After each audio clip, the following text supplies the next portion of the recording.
ਸਾਡੇ ਦੇਸ਼ ਦੇ तमाम धार्मिक ग्रंथां विच ओंकार शब्द मौजूद है। ओंकार दा नाम दा एक महान तीर्थ भी नर्मदा के कंढे विच मौजूद है और उस तीर्थ का नाम है ओंकार जी, ओंकारेश्वर। और बहुत नहीं तो यह तीर्थ गालबन 3000 साल पुराना है। तो इतना ते पुख्ता सबूत मुहैया है कि ओंकार शब्द जे बहुत पुराना नहीं तो 3000 साल पुराना है। बोधियां दे धर्म ग्रंथ, जैनियां दे धर्म ग्रंथ, वैदिक ऋषियां दे वाक उन्हां दे ओंकार शब्द मिलता है। पर ओंकार नाल जो एका जोड़िया गुरु नानक ने यह अद्वितीय है, क्योंकि आपकी यह धारणा है कि उत्पत्ति एक तो हो रही है, पालना एक तो हो रहा है और नाश भी एक तो ही हो रहा है। साहिब गुरु नानक देव जी महाराज की धार्मिक साधना भी इस विचारधारा के आले दुआले घूमती है कि ऐ बंदे समूह ब्रह्मंड की अनेकता विच तू एक दी तलाश करनी और एक नाल जुड़े बिना तेनों सुख नहीं मिलेगा। एक नाल जुड़े बिना तू परम आनंद की खुमारी नहीं ले सकेगा।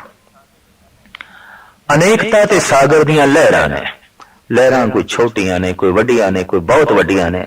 लहरां दे टकराव भी है, आपस दे टकरांदियां भी ने। तो संसार दे ते बड़ा तनाव है, बड़ा टकराव है।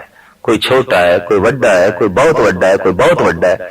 किसी लहर नूं किनारा नसीब होंदा, किसी नूं किनारा नसीब नहीं होंदा।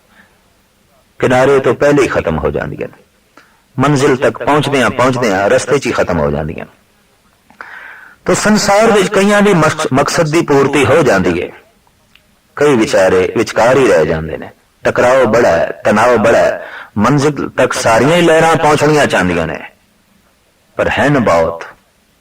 तो संसार विच हर मनुख धनवान बनना चाहता है, हर बंदा हुक्मरान बनना चाहता है, हर बंदा शिखर ते पहुंचना चाहता है। ते शिखर दी कुर्सी होवे एक ते करोड़ा मनुख उम्मीदवार होवन, आखिर एक ही पहुंचेगा, आखिर एक ही विराजमान होवेगा, सारे ते पहुंच नहीं सकते। इस वास्ते संसार विच बड़ा तनाव है, बड़ा टकराव है, बड़ी अनेकता है। और अनेकता किधरे रंग करके, रूप करके, नस्ल करके, भाषा करके, स्वभाव करके, इलाके करके, इस तरह की अनेकता समुचे जगत विच मौजूद है। ये अनेकता सिर्फ मनुखी तल ते ही नहीं, प्रकृति के जर्रे जर्रे विच अनेकता है। एक पहाड़ वर्गा दूसरा पहाड़ नहीं है, एक दरिया वर्गा दूसरा दरिया नहीं है, एक झील वर्गी दूसरी झील नहीं है, एक दरख्त वर्गा दूसरा दरख्त नहीं है। और दरख्त कहना तो बहुत वड्डी गल है, एक पत्ते वर्गा दूसरा पत्ता भी नहीं है। साहिब गुरु अर्जन देव जी महाराज का फरमान, मेरे करते एक खेल रचाया, कोई ना किसी ही जिहा उपाया। एक जैसा दूसरा नहीं है जगत विच, एक तारे जैसा दूसरा तारा नहीं है, एक पृथ्वी जैसी दूसरी पृथ्वी नहीं है, और एक फूल जैसा दूसरा फूल नहीं है, एक फल जैसा दूसरा फल भी नहीं है। लाजमी सूक्ष्म रूप विच भेद होवेगा। तो संसार खड़ा है भेद ते, परमात्मा दी होंद अभेद है। संसार खड़ा है अनेकता ते, परमात्मा एक है। असी संसारी उसनू आखांगे जो अनेकता विच जी रहा है, भेदभाव विच जी रहा है। भगत उसनू आखांगे, धार्मिक उसनू आखांगे जो एक विच जी रहा है, भेदभाव तो उच्चा जी रहा है, अनेकता तो उच्चा जी रहा है। जैसे कि सतगुरु दे वाक, एक पिता एकस के हम बारक, तू मेरा गुरहाई। समूह ब्रह्मंड दा मालिक ते करता जे एक है, तो फिर ये सारी औलाद उस एक दी है। ते उस एक दी औलाद होने दे नाते कम से कम मनुखी तल ते भाईचारा चाहिए, और सारे भाई हैं। इस वास्ते गुरु नानक दा पहला ब्रह्म वाक है एक। उस एक तो ही उत्पत्ति हो रही है, उस एक तो ही पालना हो रही है, और उस एक तो ही नाश हो रहा है। वो जो एक है, सतगुरु कहने ने वो सत्य है, कायम दायम है, हमेशा है, सदैवी है।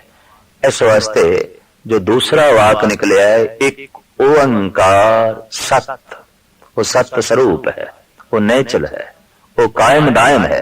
वो ऐसा नहीं कि अज है ते कल नहीं, वो ऐसा नहीं एक थां ते है और दूसरी थां ते नहीं। वो एक परम शक्ति है, एक व्यक्ति नहीं। गुरु नानक की दृष्टि च वो जो एक है वो ओंकार है, वो जो ओंकार है वो सत है, और जो सत है वो व्यक्ति नहीं, वो शक्ति है।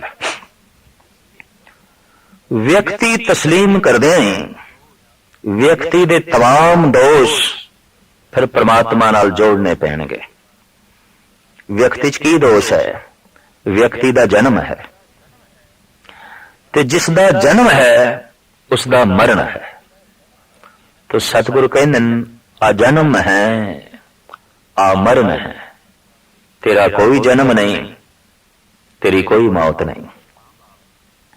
व्यक्ति दे मां बाप ने, व्यक्ति दी जात है, पात है, गोत है, और जे परमात्मा नूं व्यक्ति मनीए तो फिर उसदे मां बाप तस्लीम करने पैणगे, उहदी जात पात मननी पैगी। सतगुरु कहने ना तात है, ना मात है, ना जात है, ना पात है। व्यक्ति मनदिया ये भी तस्लीम करना पड़ेगा कि वो फिर सर्व ठौर नहीं है और सर्वकाल नहीं है। व्यक्ति एक समय दे एक थां ते है, दूसरी थां ते नहीं। व्यक्ति अज है, कल नहीं। तो वो जो परिपूर्ण परमात्मा है वो व्यक्ति नहीं, वो सर्व ठौर है, सर्वकाल है।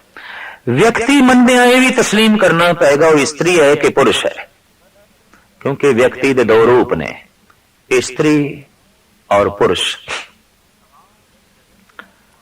तमाम जगत दे परमात्मा किधरे स्त्री रूप दे पूजिया जाता है और किधरे पुरुष रूप दे पूजिया जाता है। सैब करन ना नर है ना नार है, सो किम मान स्वरूप कहाए, सिद्ध समाध साध कर हारे, कऊ न देख न पाए। तमाम ऋषि मुनि जोगियां ने समाधि ला के उसनू खोजना चाहे, मनुख की तरह वो नहीं दिखाई देता। वो व्यक्ति नहीं है, वो एक शक्ति है। और जो व्यक्ति मनी है तो फिर तस्लीम करना पड़ेगा या वो स्त्री है या वो फिर पुरुष है। गुरु नानक देव जी महाराज दा फरमान, सुन मंडल एक जोगी बैसे, नार ना पुरख कहो को कैसे।